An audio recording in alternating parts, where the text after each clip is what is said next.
দ্বিতীয়টো বৰ্ষৰ বাবে অপৰাধমূলক গোচৰ শূন্য সত্ৰপীঠ মাজুলী। পূৰ্বৰ 156টা গোচৰৰ নিষ্পত্তি হ'ল সত্ৰপীঠত। সকলো আৰক্ষী থানাত বিগত বৰ্ষত অপৰাধমূলক গোচৰ শূন্য হিচাপে ৰখাত সফল হ'ল মাজুলীবাসী। 35খন সত্ৰৰ আৱেষ্টনীত থকা নদীদ্বীপৰ শান্তি আৰু সুনাম অক্ষত থাকিল বিদায়ী বৰ্ষটোত।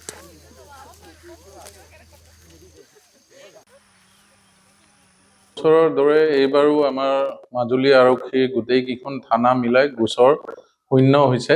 যোৱা বছৰত টোটেল আমাৰ 156টা গোচৰ ৰুজু হৈছিলে আৰু গোটেইখিনি আমি কোৰ্টত পঠিয়াবলৈ সক্ষম হৈছোঁ বছৰৰ শেষত, আৰু পুনৰবাৰ আমি শূন্য গোচৰ জিলা হিচাপে পৰিগণিত হৈছোঁ। নিশ্চয়কৈ আমি যদি চাব যাওঁ, মাজুলীত ক্ৰাইম পেটাৰ্ণ বা গোটেই ক্ৰাইম ৰেটটো অসমৰ ভিতৰতে লৱেষ্ট বুলি ক'লেও ভুল নহ'ব, কাৰণ ইয়াতে সকলো শান্তিপূৰ্ণ মানুহ আৰু ৰাইজৰ সহায় সহযোগ আমি সদায়ে পাই আছোঁ, আৰু সেইকাৰণে আমি কেছখিনি গোচৰখিনি নিষ্পত্তি কৰিব সক্ষম হৈছোঁ। নিশ্চয়কৈ মাজুলীত মই নিজে চাকৰি কৰিবলৈ পাই গৌৰৱান্বিত যে ইমান এটা মানে গোটেই আধ্যাত্মিক জেগাত চাকৰি কৰি বা ইমান সকলোৰে পৰা সহায় সহযোগ পাই আছোঁ, তাৰ বাবে মই নিজেই মানে সুখী বিৰাট। বছৰত